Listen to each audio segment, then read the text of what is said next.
tennis player, and then football. Actually, I was a footballer. I was a bailer, not to boast, but I know a lot of people who are watching me can testify that, oh, Portia there, she's a good player. I played soccer from basic, JSS, SHS, and up to even regional level. I was part of my school team. Which school was that? I started from Assemblies of God International School, Akemasede. That was where I completed my junior high school. Then I continued to Atefa Senior High School. Oh, so you have old school people who can testify that. Of course. Now, Bobo. Of course, I was a good bailer. I mean, I was a ringer. I was a ringer, yeah. I was part of the school team, the district, or down as a whole, I was part, and later I even joined the Eastern Region team. But I did a transition because of the table tennis. Okay. I was also playing table tennis. Yeah. Wow. As I'm speaking with you, Ghana Table Tennis Association also recognizes me. It was even through the table tennis that I had the opportunity to join the Ghana Armed Forces. Wow. I was recruited as a sports lady. Wow. In 2019, yeah. Wow. Malco Afajan, Mr. Malco Afajan, wherever you are, and the rest, Coach White and Co. and the rest. This is your own. Yeah. So, wow. Okay, great. So tell us more. So, how did you transition? What really came over you and said, after completing senior high school, I think there was a day I went to, I like watching football. So I was at our dance sports stadium watching soccer. I sighted one beautiful woman in the person of Madame Yvonne. She is a PE teacher at Oda. So I admire her officiating, and I told myself, I want to become a referee. So I took it from there. Later, I made some inquiries, asking people, getting closer to people who are already in the refereeing. So I have this brother who is also a referee, recognized and a well-known referee, in the person of Okoto Prince. Okay. Yeah, Okoto Prince. I think last season he officiated Asante Kotoko and then Heart of Folk. Wow. He's also a full-star referee. Wow. So he is my brother. So I approached him and I told him that I have the interest because of what I saw in the woman. And then he was like, oh, you have no problem, because the Ghana Football Association are even willing to train a lot of female referees. Wow. And he assured me, he promised me that if I do well, I will even excel more than him. That was what he told me. Wow. Of course, I still have that thing in mind. He told me that, Portia, if you're able to train well, read the laws of the game, apply it when officiating, trust me, you will excel. So I approached him, and then he told me that, okay, they have been training at Odan Sports Stadium every Saturdays, and they go for meetings on Thursdays. So I told him that now I have completed SHS, and I'm not doing anything. So I just want to take that thing as what I will do. So from there, we took it from there. I started with them officiating coast matches, Division 2 matches, and then I think my first fitness test was at Babayara. I passed, everything was in shape, everything was on the way. And unfortunately, Anas issue came to jeopardize everything. In fact, I thought that was the end of my referee career because I wouldn't get the exposure to go and then officiate. Notwithstanding, later, everything came back. And then they said that now football is coming to resume. So I was very happy. By then, I was still officiating the Division 2. So later, I went to training, my military training. And then I came back. So when I came back, I still have the passion. So I went to my people and told them that I'm back. So if there is any fitness test, they should call me. They called me. We went to Cape Coast. From there, I started. And then I passed my fitness test. So 2021-2022 season, I was promoted to the Women's Premier League as an assistant referee. Yes, that was where I was specializing. So I did that for almost 2 to 3 seasons. So in 2018, 2019, thereabouts, by then, Brian Ampofo Ankra, the Honorable National Sports Director, before then, he had seen me and then approached me that they are doing beach soccer. It is in existence, but they don't have female referees. So if I would love to join, he will be also happy. And I told him, yes. But aside that, I'm doing a football referee. And then he said that would be good because the knowledge will be easy to be transferred to that. So he told me that I should stand by. There will be courses and other stuff. That was where they introduced books for boots. Yes. Okay. I was part at Bauleshi. So from there we started. So he gave me the exposure into beach soccer. So I was doing football and at the same time doing beach soccer too. Wow. Yeah. Wow. And today, but did you see it coming? That the year 2026 or 2025, 2024, the way I'm going, by all means. To me, there is a saying that the future is unknown. But sometimes you can make your future known to you. The reason being is that I saw that if I do my best, one, officiate well, passing my fitness test, doing everything, I know that I'll get there. And every year, the FA send list to the FIFA. So what will be the hindrance that I cannot go to the top? I have to do what I'm supposed to do so that I can also achieve my aim. So, in fact, I knew that one day, I'll be celebrated and that I achieve my aim. So, in beach soccer, most of the referees are men. Yeah. You and I think one of your colleagues. We are three. Okay, three females. Yeah, Deborah and Priscilla. When you people came, how was it like? It wasn't easy, especially being a referee in Ghana and then the world as a whole. Sometimes the traits. We have some fans who are not God-fearing, let me say in that, like hooliganism, when it comes to that aspect. In fact, they are the CEO. They don't mind whether you are a female, whether whatever they want to do to you, especially if some of your decisions are maybe error. And then to them, they will say that it is questionable to them. So they would like to do whatever they want to do. Do you get worried when they are behind and then they start insulting, calling you names? Does it distract you?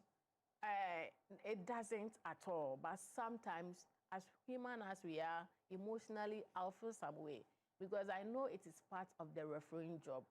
It is part of the refereeing job. So sometimes I'm not being bothered, especially when I have my yellow card and then my red card. If the need arises, I just issue the yellow card for question. First, I will warn you verbally. And then second, if possible, I will just give you a caution with the yellow card. And if I see your behavior is uncalled for, I'll just take the red card and then send you off. But beach soccer, the red card is the last resort. Of course. You have other cards, colors? No, there are two. There are two? Yes. Beach soccer too is two? Yeah, the yellow card and then the red card. So when you issue a red card to those boys, yeah, and they don't want to go, oh, you cannot say you not go because some of them are taller, some of them they are bulky. Then you look at them and say, of course. But let me say the card and then the referee supersedes all your actions. So if you misbehaved and then you are being sent off, you have to leave the arena or the pitch. Even if you don't go, your coach or your technical men, they themselves will come and even take you, or the security men will come and take you from the arena for peace to prevail. So for 2026, FIFA will recognize you. These are some of the things that you've been officiating. Yes, please. Yes, please. You are the only woman. Yes. Are you under pressure now that only two? We are even three. Why didn't they give all the three? You've been the only one. Are you under pressure that of course everybody will be looking at you? Of course. It's a big responsibility on me now. As I said earlier, for you to attain this height, it is not easy. Even in Ghana here, for you to become a GFA referee, yes, and then rises through the rank from potential class 2, class 3, class 2, and then to class 1, and now to FIFA. In Ghana here itself, it is not easy. So really? Yes, it's a big responsibility on me, and I have to make sure that the tasks ahead, I will perform it, especially as I stated earlier. I have to make sure that I am physically fit. That is number one. For referee, if you are physically fit, that is the only thing nobody can take from you. Laws of the game, I have to be always reading my laws of the game, because sometimes they do amendment, changes in the laws of the game. The one we used during 2025-2024 season now is outmoded. They've given us another one. So now I have to make sure that I will read. If I don't understand anything, I have to call maybe my seniors so that they can explain. So it is a big responsibility.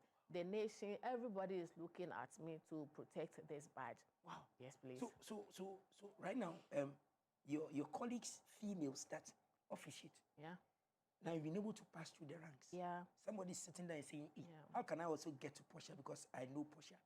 And what would you tell the person? Okay, what I would tell them that God time is the best. And I know that as I've been given the first badge as a pesita, I know with my hard working. And one thing I will need from them is their prayers. They have to pray for me so that wherever I go, I will excel. Whatever I will do, I will excel so that it will catch the eyes of the big men at the top. Because I can remember when our first B soccer referee, Jasper Robinson, he was the first gentleman to get the FIFA badge. In fact, this morning when I was coming, I was meditating. I was like, when Jasper had the badge, I prayed for him. I celebrated him. I didn't feel any jealousy. I didn't feel like maybe he has gotten it and I've not gotten it. So maybe I have some hatred for him. That is me. I'm not like that. I don't know the others. I pray that God kindly give him the strength, the knowledge, so that if he goes to the top there, he will be favored, he will be recognized. And God being so good, the first, I think last year, the B Soccer AFCON that they played, Jasper was part of the officials, and he was selected. He put Ghana to the world. And when he went to, he excelled. The instructors who have been coming to this country to train us, they were like, Jasper is very good. So myself, I'm not surprised. I'm even sure that it was true what Jasper or what he exhibited at AFCON in Egypt. I'm sure because of that, that was why even Ghana was able to get a slot. And the slot was fortunately supposed to go to a lady. Wow. Yeah.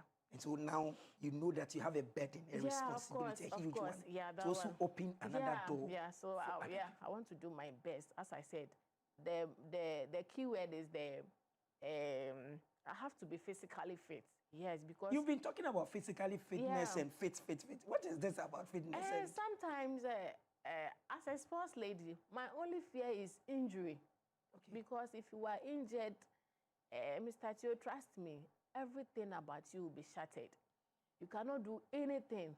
You cannot do anything. So I always pray that whatever I will be doing, it should be injury-free.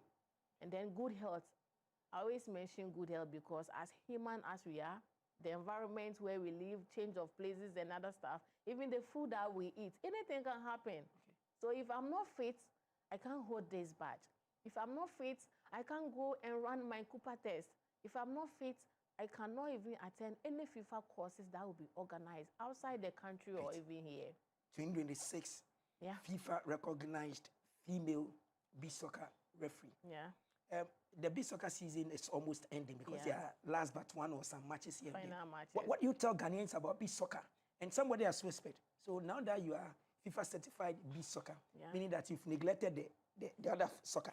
Oh, no, actually, I'm doing two. You're doing two? Yes, I'm doing futsal too. I'm a futsal referee. Yeah, I'm a futsal. Wow. I'm doing futsal matches. This season, I was part of those who were officiating. So aside the beach soccer, I'm also a futsal premier referee. Okay. Yeah. So what do you tell people? I love football. Okay. I love football. So what do you tell fans about the beach soccer and why people should come watch and celebrate and support the growth of beach soccer? Okay. What I would tell my people, my lovely listeners, my family, everybody, my co-workers in the military, my superiors, everybody, that beach soccer is a very, very good game. And then to me, I love the game. I like it because of where it is being played. It is being played at the coastal areas as compared to where football is being played at the stadium. That place sometimes the heat and other stuff. But for beach soccer, you'll be at the coastal areas. You'll be sitting there enjoying nature, which is the breeze. In fact, it's a lovely place to be with. So I will urge everybody, if you don't have the interest, now get the interest. Because now that even the FIFA badge is here, I'm sure the FA is even going to expand it to some other regions. Because for now, we have Keita, we have Ada, we have Senya Breku, and then Laboma. And I'm sure the FA is also thinking that maybe if they send some to the coastal areas in Takoradi, Cape Coast, it will be beneficial to the regions too. Wow. Yeah. Ghanaians, we're celebrating a hero here, a heroine here. Portia, the first female, the first lady. If you want to see her, you see her there where she's cute. So you can come. The first girl. Okay, let's put it that way in quote. The first girl FIFA has selected in Ghana. as a beach soccer referee. It has never happened before. We have beach soccer referees FIFA have selected for boys. They don't have a girl. So this is the first woman that has done that, and she has walked us through. Apparently, she's a policewoman, a military woman. She can shoot. And so, if you come to the beach soccer arena and then you see her issuing instructions, and you think that she's so small, she's so cute, so you can bully her. If you don't take care, the military lays hands on you, you are dead. We're checking out from the studio. 1 word, 2 minutes. No, 30 seconds. Okay. My director is called Boateng. Okay. He just admires you, Thank you about your courage to really enter into an area where boys often dominate, and how you've been able to get to this stage. But a message to Ghanaians and everybody about this, your role as referees, and why we should love and accept you guys. Okay. Thank you very much once again. I will urge my viewers, my listeners, everybody, especially the young and upcoming ones, the ladies. When I started refereeing, sometimes people would discourage me. They'll be like, a lady, and then you are into men's field. Madam, you become rigid. The body, it will be bony and other stuff. I never listened to anybody. I believed in my dreams. And I want to thank my parents and my siblings. Yes, they also believed in my dreams, because as an upcoming adult, a lady, and then you don't stay at the house. By the time they realize I'm outside playing football, watching football, in fact, it wasn't easy. But my parents believed in me, and then they also assured me that if this is what I want to do, they have given me the chance, so I should just carry on. So as I'm saying, if you are a lady and you are interested in sports, please don't listen to the negative side. Kindly listen to the positive one, especially those who encourage you, those who even like to sponsor you. Maybe I'll buy this for you, your training kits and other stuff. Kindly listen to that aspect. Don't listen to the negative aspect that you'll be bony and other stuff. The body will be rigid and other stuff. Don't even listen to that thing, Kora. So you don't listen to it and say that if you are a female and you're into sports, then you marry. Yes, you can't give birth and other stuff. Yeah. She said this is not true. You rather make money. Yeah. And then doors will open for you. And the exposure, yes. You travel plenty. Of course. Because now FIFA will take care of her.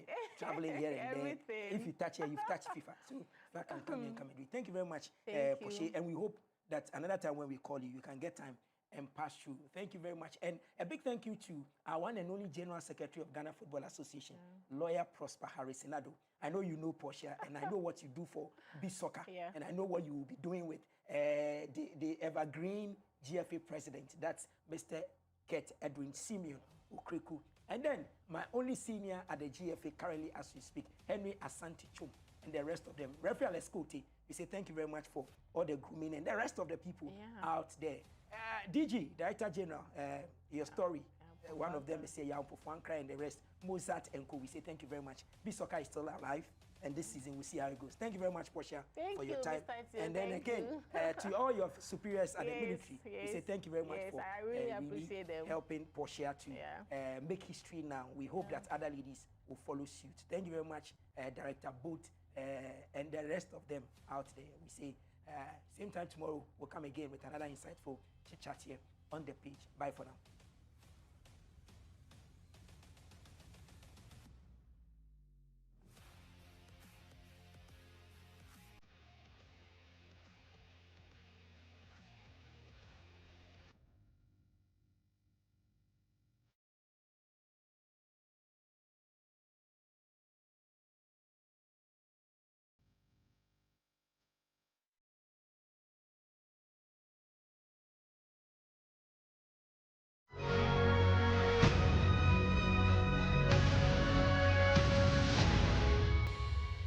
I don't understand why anybody shouldn't be fond of boxing.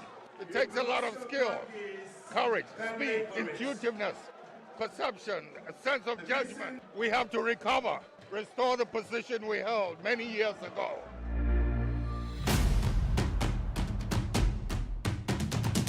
Rawlings was brought up in Adraka, and boxing ostensibly is associated with the guns.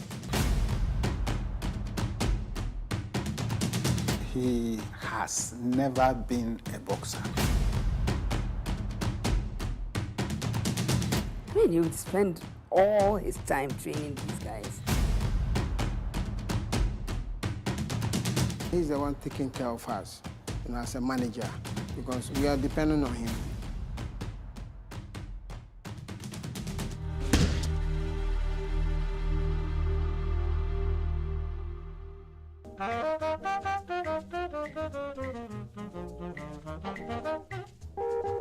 Accra, in the late 70s, a nation with religious football craze had suddenly been exposed to the prospects of the gentleman's sport, boxing.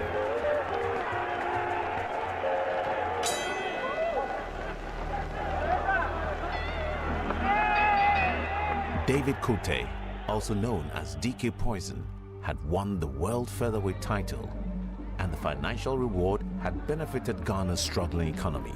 Many boxers before Poison, like Roy Ankra, Eddie Blay, Clement Ikwoti, had won Olympic medals and Commonwealth titles for Ghana, but a world champion brought a different euphoria. Boxing came into prominence in Ghana in 1951 when Roy Ankra beat Ronnie Clayton for the Empire title, which is the British Commonwealth title and the featherweight title. And it brought everybody to realize about the sport of kings, which is called boxing. And that's how it started. And we've had great boxers. In 1975, the famous victory of DK Poison. And mind you, DK Poison was grown by the state.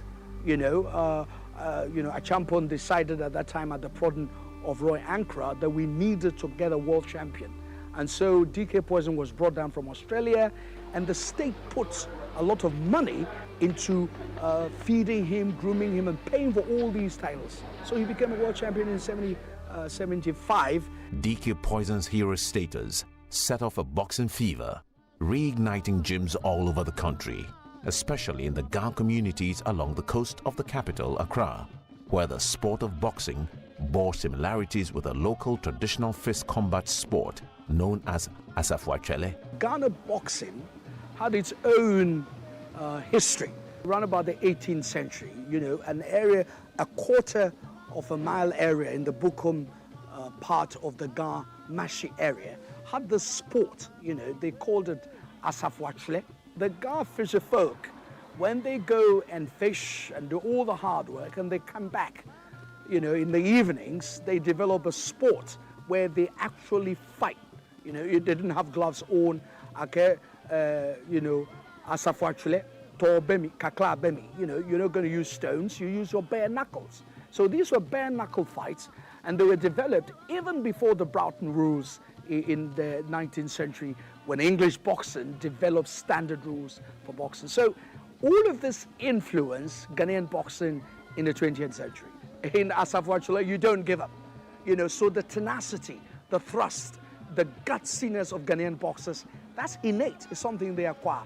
Their defensive skills, the capacity to block punches freely and to dodge and skip, it comes naturally because of Asafo-Akyele.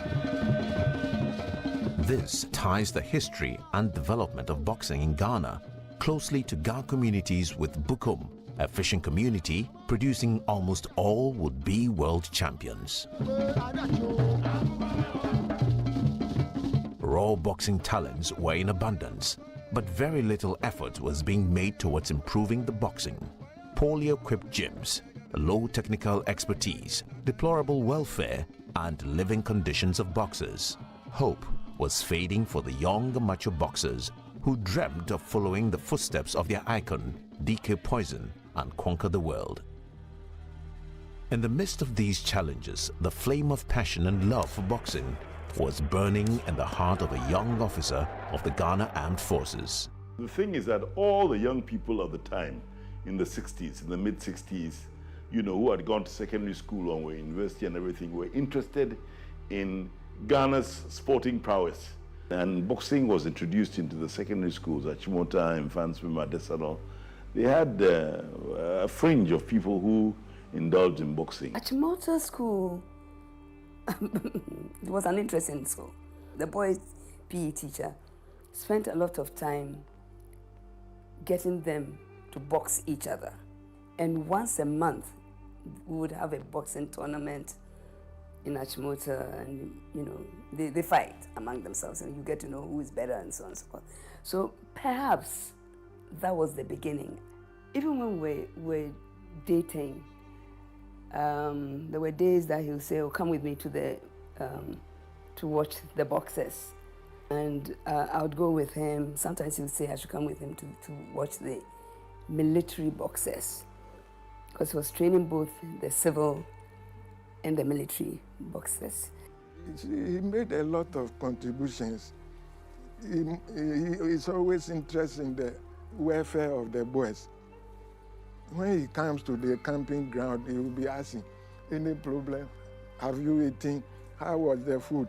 He was throwing those questions not to a particular fellow, but almost everybody. So he makes sure the boys are also happy. He fought for the welfare of boxers during camping, and they were given rice water without sugar, rice water without milk. So he became annoyed that a person who is going to honor the flag of Ghana and the military, he is giving these things that will not ginger him or help him to fight. After I left the university, I was working in a department store, which meant that I had sugar, rice, milk, and stuff like that. And every time I got my allocation, they would disappear.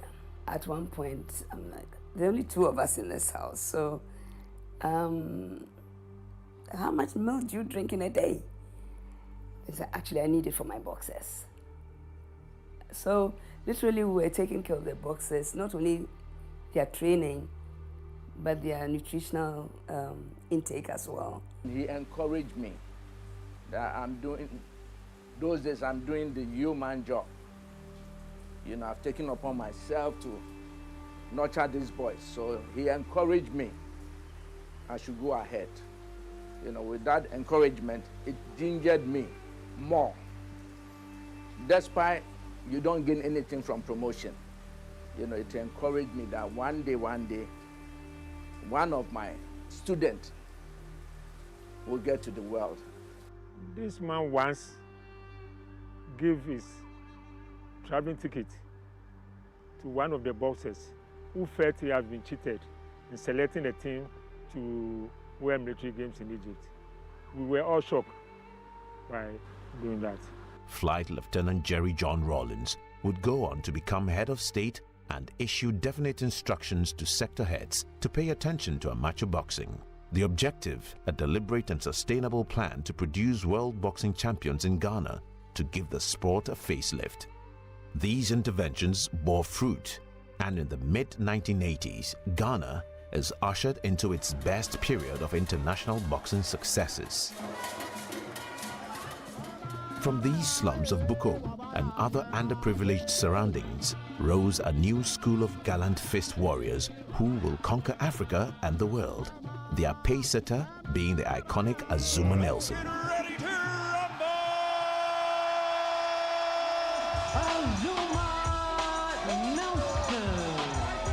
Su rival. Ahí va.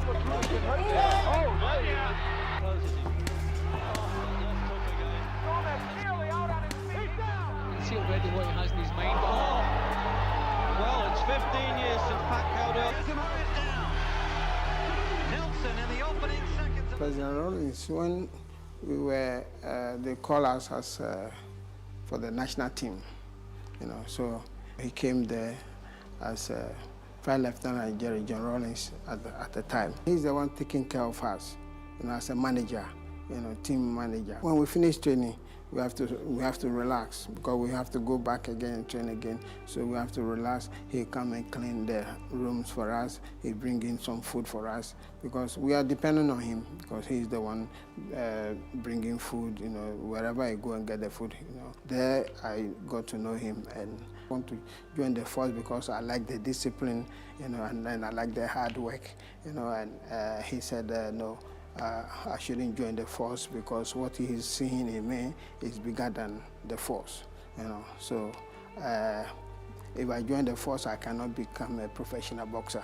How was the former president's desire to have Azumah Nelson turned into a world champion implemented?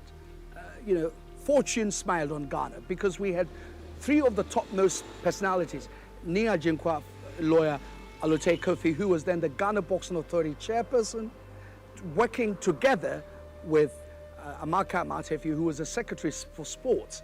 And because Alute Kofi was the vice president of WBC, he had access to Jose Suleiman. So it was not very difficult to push Azumah into the rankings of the WBC. He had about 3 or 4 fights, tune-up fights between 82 and 84 when he finally got the opportunity to fight. And all the way in San Juan, Puerto Rico, he totally humiliated the champion at that time. And it was huge for Ghana sports. It was just adequate that we had a president who was interested in boxing. His sports minister at the time was interested in boxing. His vice chairman was interested in boxing. And you had a group of people, all who were contemporaries, who were interested in boxing. And so it wasn't difficult for boxers to have the kind of support at the time to go and seek further laurels on the international scene. I know him as a good person. I could remember the time I was going to fight Jeff Fenech, the second fight. He called me and he said, "John, people are saying you're going to the fight because of the money." And I said, "No, I'm not going to the fight because of money. I'm going to the fight to knock him out." And he said, immediately I said it, I said, he knows. If I say I'll knock him out, I'll do that. With discipline, hard work, power, and the love of a nation behind him, Azumah Nelson brought glory to Ghana by winning and dominating the WBC super featherweight division in style, earning him the accolade, the Professor.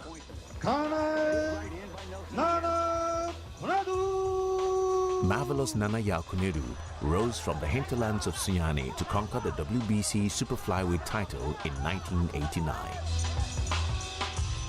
I can assure you that winning the WBC flyweight title by Nana Yakunedu was really the handiwork of the former president. He virtually took him in and once again allowed the GBA president, Alute Kofi, together with Amaka Amatefi to implement his desire. Like a bazooka, the devastating jabs of Ikwate earned Ghana another homegrown world champion in the WBA welterweight division. Champion of the world, fight, Bazooka Kote.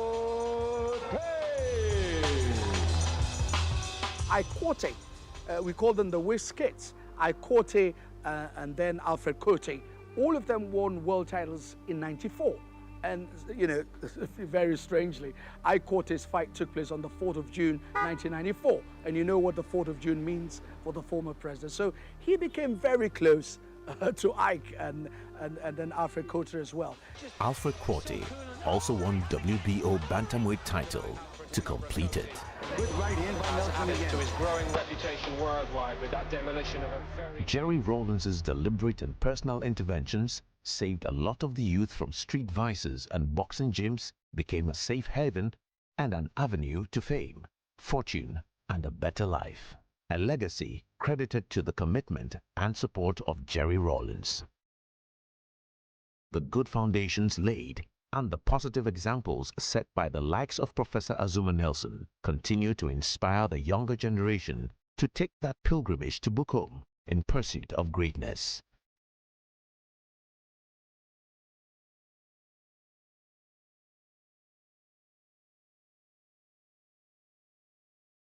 Young Joseph Agbako embarked on this journey inspired by principles of hard work, discipline, endurance, and passion in the footsteps of his icon Azumah. Boxing made me, if not because of boxing, I would have become a fetish priest, or I would have been on the streets committing a lot of crime. There was this picture I saw of Azumah Nelson and the late President J.J. Rawlins, which has been my inspiration throughout my career. That was a picture that Azuma went for a fight, and when he got back, he had his title on with some leaves on his neck, and he was walking on the street with the ex-president, the late J.J. Rawlings. And I said to myself that I want to do this, I want to achieve this. I want to go out there, win a title, and then take that walk on the streets with the president. Joseph King Kong Agbeko.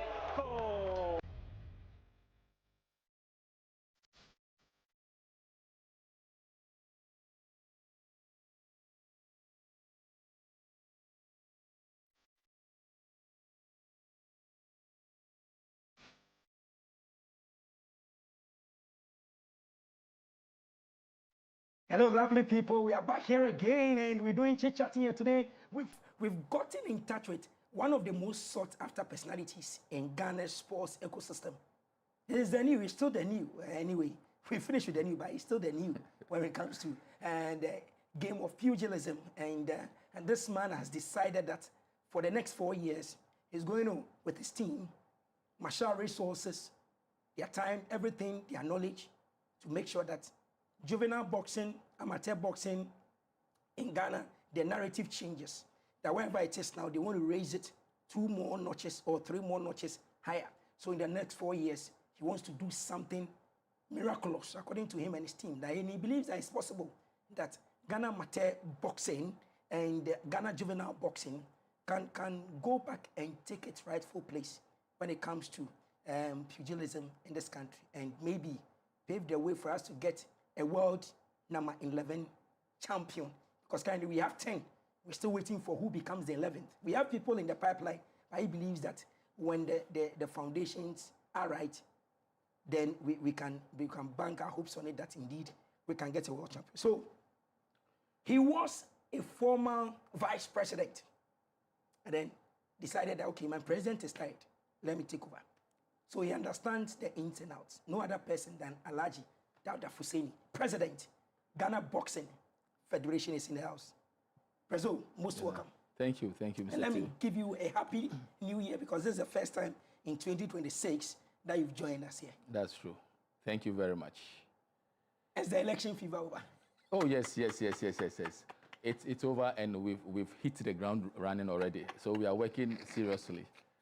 Ghana is watching. This is a platform that everybody watches, including the chief of staff. Very well. They watch here. So Very if well. you come here and whatever you say, they look at you and then they say, okay, you've said it on a national platform. Sure. So you need to really deliver and execute and let us see. So Sure. what sort of leadership is Alhaji Dauda Fuseni's administration going to exhibit for Ghanaians? All right, thank you very much, and good morning to our listeners.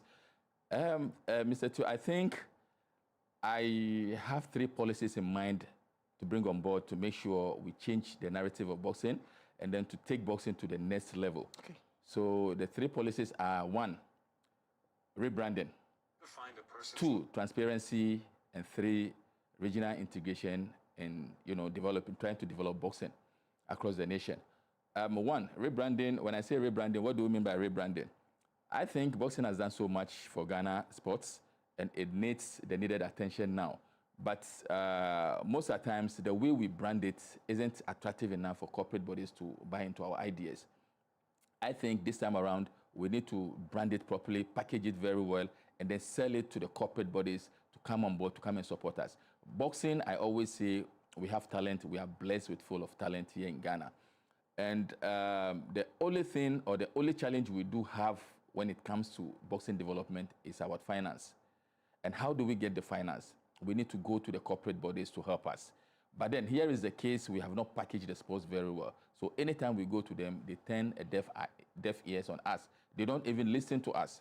So this time around, in my tenure, I am coming with a different, set of mindset to make sure I bring in rebranding, where we're going to put everything in order, restructure how it is.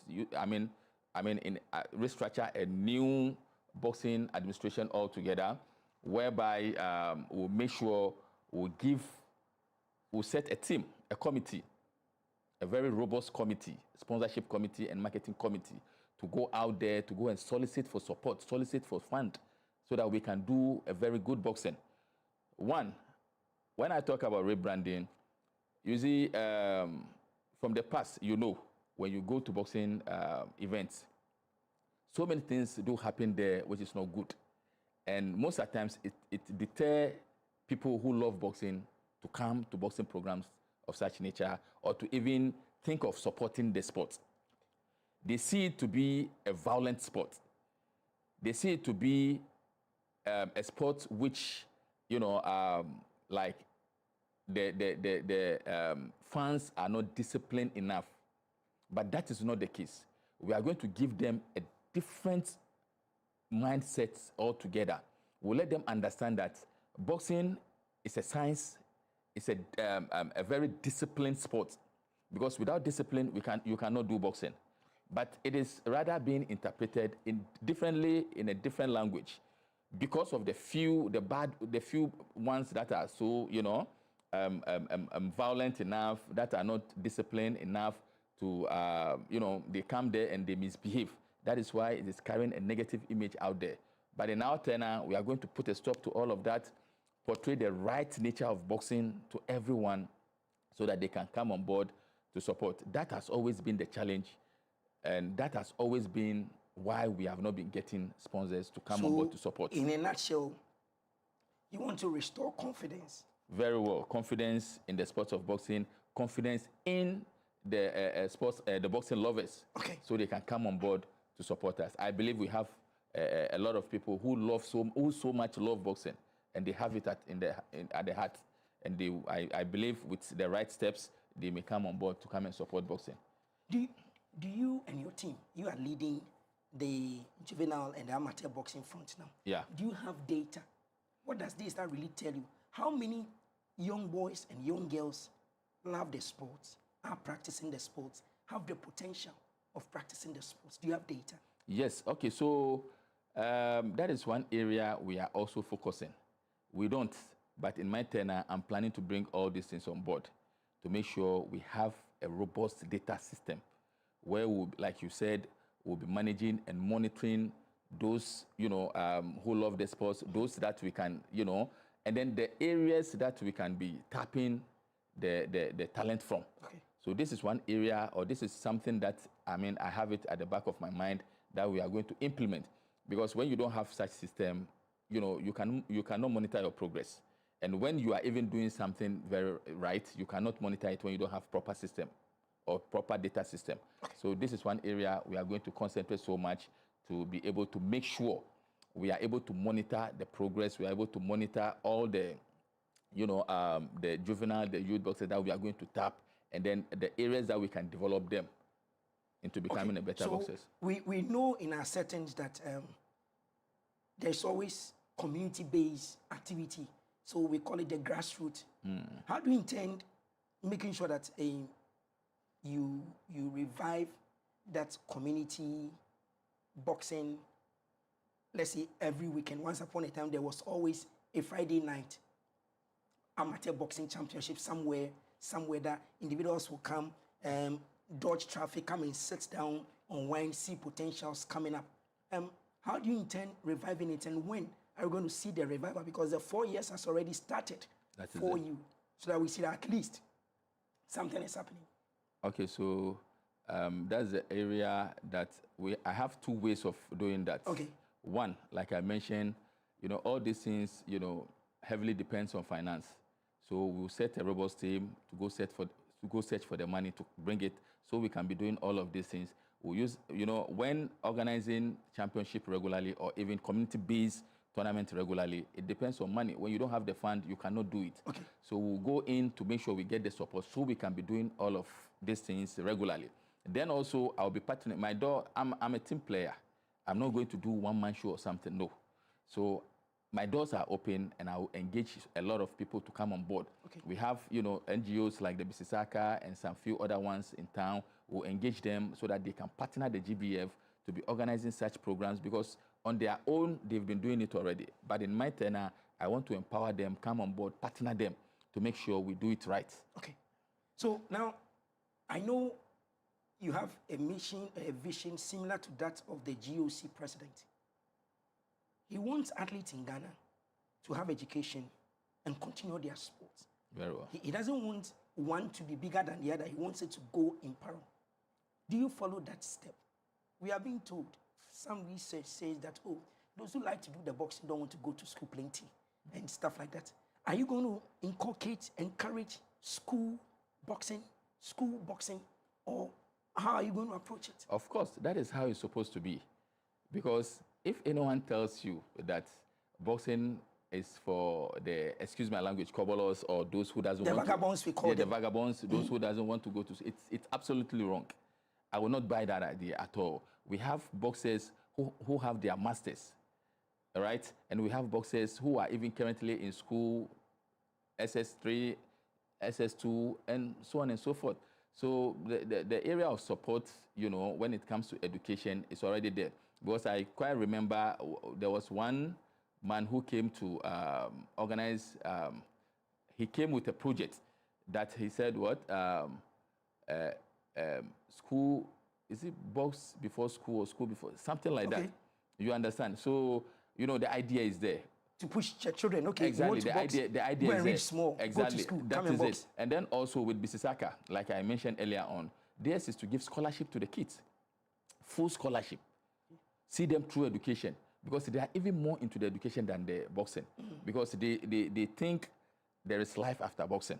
So if you are not able to, you know, educate yourself properly, and along the line something happens to you, what are you going to do? Great. So boxing, schooling, it is something that we are working so hard to make sure we encourage all the boxers. Those that are not even in school, we encourage them to go back to school, to, I mean, you know, further their education.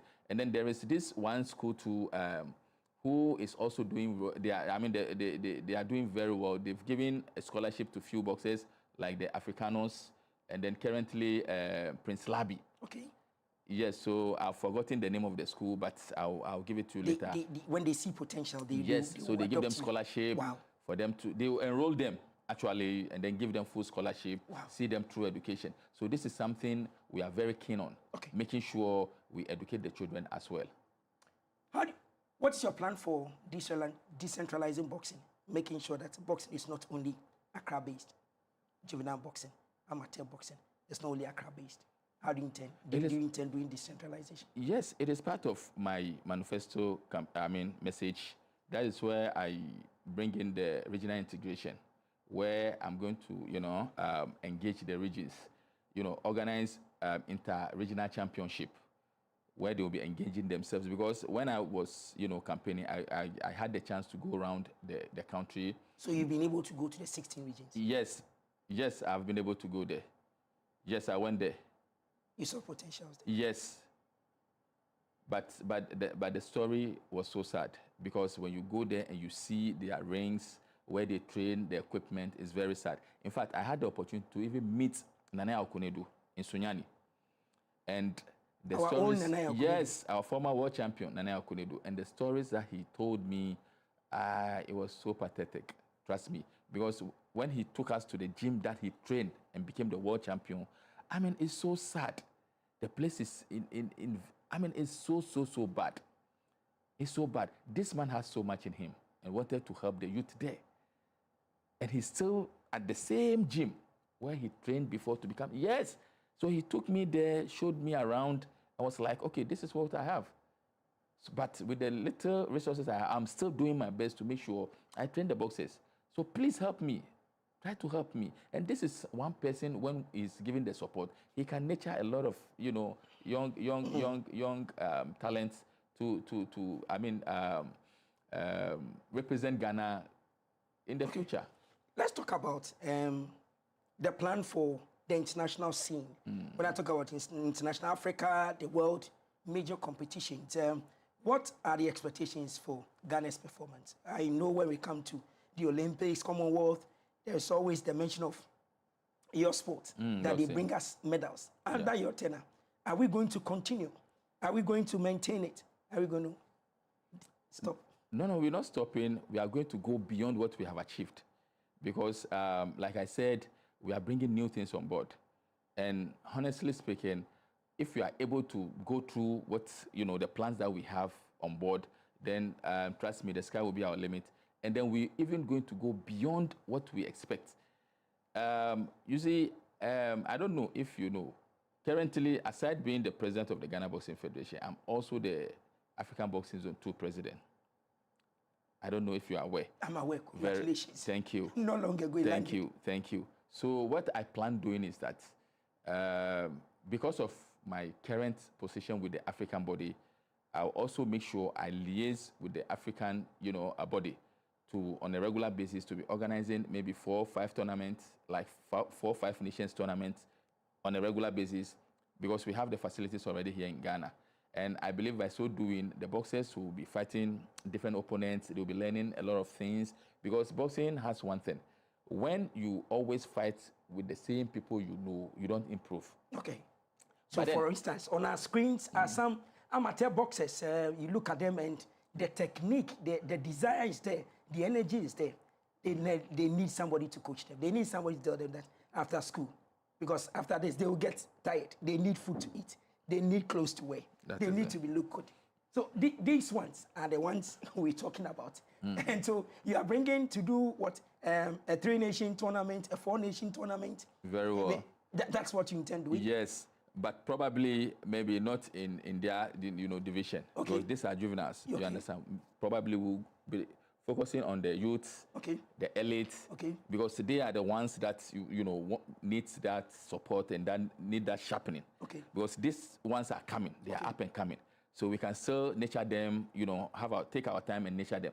But the youth and then the elite, those ones are the ones that we need. Okay. Because this year we have the Youth Olympics Games. I don't know if you are aware. I'm aware. Very well. And we'll be going for the qualification tournament in Thailand. So we need to prepare the boys. So how do we prepare them? By giving them, regular engagement, engaging them in regular fights. And when they fight among themselves, like I was explaining, when they fight among themselves, they don't learn anything new. But when you give them new opponents, they have new challenges, they learn new things. So that is what I plan bringing on board, to make sure all the time they fight, all the time they engage with different opponents, so they will be learning different things at all times. What is your plan for officiating and technical development? We previously, in the previous administration, we've been able to, train some few officials, referees and judges. Some, were able to get star 1, others star 2. So I think in that area, we are not doing bad, but I plan to upgrade them. Those in the star 1 will move to star 2, those in star 2 will move in star 3, so that they will get the opportunity of getting, outside fights, because most of the times when you don't have that ranking, you are not being called to officiate internationally. But when we are able to push them to that level, they'll be called to, officiate in international, and it will go to our advantage, actually. So that is what I will be monitoring the African boxing closely, and then the international boxing closely. Anytime I see any championship, any training course that is related to officiating or officials, I'll quickly enroll them to make sure I give them the opportunity. For our coaches, they go, they scout, they do their stuff before even attention comes on, and then your outfits will say, okay, these are potentials, we want to win. How is your leadership and your team going to liaise with the coaches, and what is there for the coaches? All right, so in my leadership, or in our leadership, I believe we are going to work closely with them, because with the amateur boxing, they are our only stakeholder body that we work with. They and the referee and judges, unlike the professionals where you have the matchmakers, the promoters, and other things. So on a regular basis, we'll be engaging them. Trying to find out their problems, trying to find out what they think we should do to help them, or what they think when we do is going to help boxing as a whole. So they are members that all the time on a regular basis will be going to them, engaging them, taking their inputs, or allowing them to put their inputs in whatever we do to make sure we succeed, because without them we cannot succeed. Like you rightfully said, they are the people who goes to the grounds, tap the talent, build them, develop them before we use them. So how can we work without them? So it is highly impossible doing it without them. So we're going to engage them regularly. God being so good, the sports fund is in motion now. Yeah. When are you going to study? Have you studied exactly the demands of the sports fund, and how do you intend doing it in terms of saying you are setting up a committee to go and seek for sponsorship here and there? And how do you intend studying that sports fund and then knowing what benefit it stands for your administration to tap and then let the resources flow to develop? Because if you want to go Africa, if you want to really develop, like you said, resources comes in money. Yeah. And there's money coming. But it doesn't just come. You have to work for it, apply for it. So have you started studying the law? Yes, we have. That is why I told you earlier on, you know, with boxing, we started and later, you know, help comes in from, you know, places.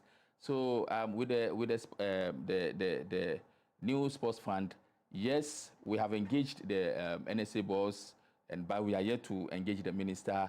And then, like I also told you, I am not going to, you know, be a one-man show, you know, or run a one-man show administration. I'll set up a team who will be working, experts, who will be working on those areas to make sure the needed requirements are met. Whatever it is that we need to do, we've done it to be able to, you know, access or get access to, you know, that fund to be able to run the administration. One thing that kills, you get closer to boxers and everybody and stakeholders.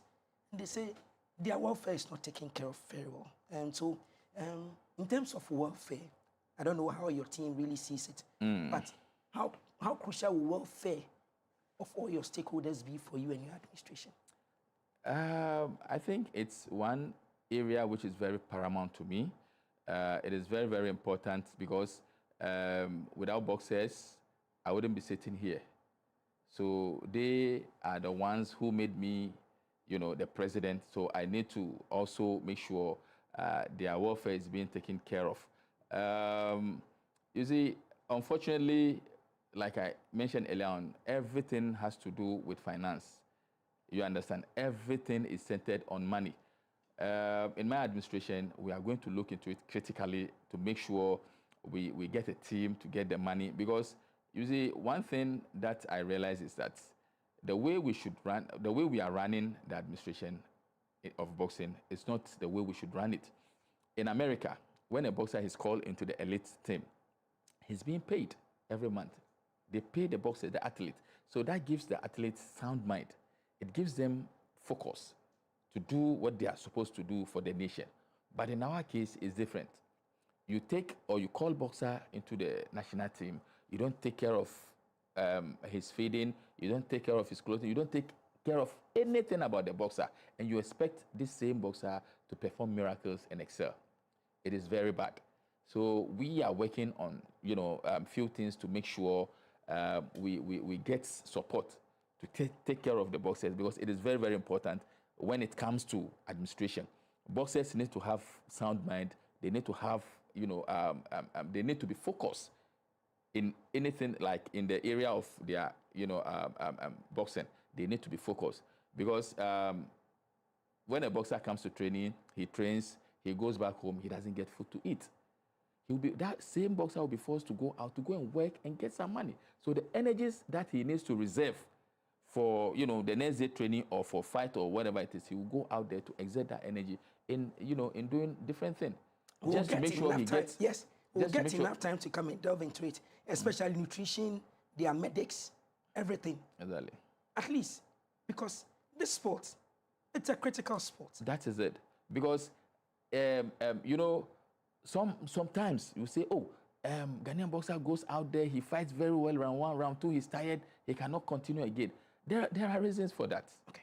And you feel that you can start from the amateur and the juvenile level? There are reasons for that.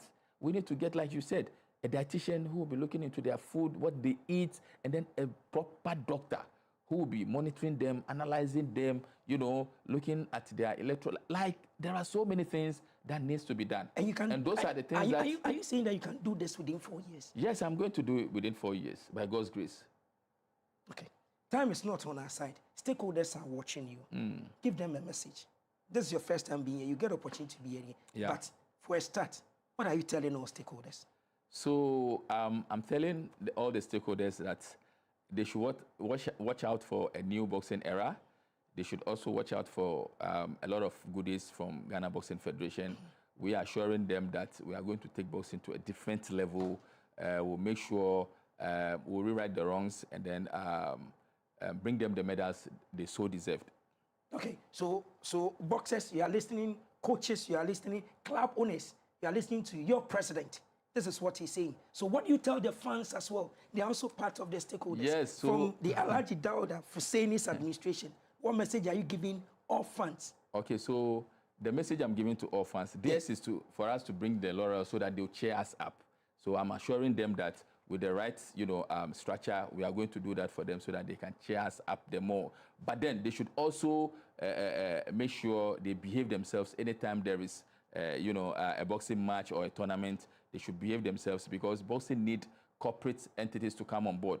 We need big men to come on board. And most of the times, the feedbacks we've been hearing is that, the people, when you come to boxing shows, the violence there is too much, so they don't want to come again. So when these things happens, it deter, potential, sponsors and other things away from boxing, which is not good for the sport. So we are begging them to be disciplined when it comes to, boxing tournament. Then also, I want to chip in here. We are going to organize our individual championship, and it's going to be from the 29th of January to the 1st of February, where we'll be selecting the best ones into the national team to represent Ghana in the Olympics Games. Great. So, Commonwealth Games. Commonwealth Games. So it's going to happen at the Bukom Boxing Arena, or it's going to take place where? Bukom Boxing Arena. Bukom Boxing Arena. Yeah. So is it a full day package, or a half day package, or a night package that people should just embrace and just come? Yeah, so you know how we do boxing, normally we start from 3 with the amateurs, 3:30 up until maybe 8 p.m. Yeah, that's daily for 3 days. But then the finals, we'll start the finals from the 7th p.m., from 7 p.m., maybe up to 10 or 11. Yeah. Great. So that's what is going to happen. So we are checking out from the studio. But in all you're saying, you've been mute on the media. What should the media expect from your administration? Media for boxing development at the grassroots. I always say that when you are working in the dark, nobody knows. You will know what you are doing, but nobody else does. So when you are working without media, then it is like you are working in the dark. Okay. So media is one area that I will not joke with at all. Great. So I'm all for media. So it's all for media. So all my media friends, I've asked you a question for you. You said we should rely on them. They will not treat us as the last option, like a generator, standby generator. When they lose hope, then they come to us. Yeah. But they will be with us throughout and throughout. Mr. President, thank you very much for your time. I know you're a busy guy. Thank you very much, team behind the scenes, my director and everybody for helping us do this. Do enjoy the rest of our programs. This is GBC News' Sports Current Affairs program. It is called The Pitch. I am Theophilus Sampa, your humble servant. Have a lovely day.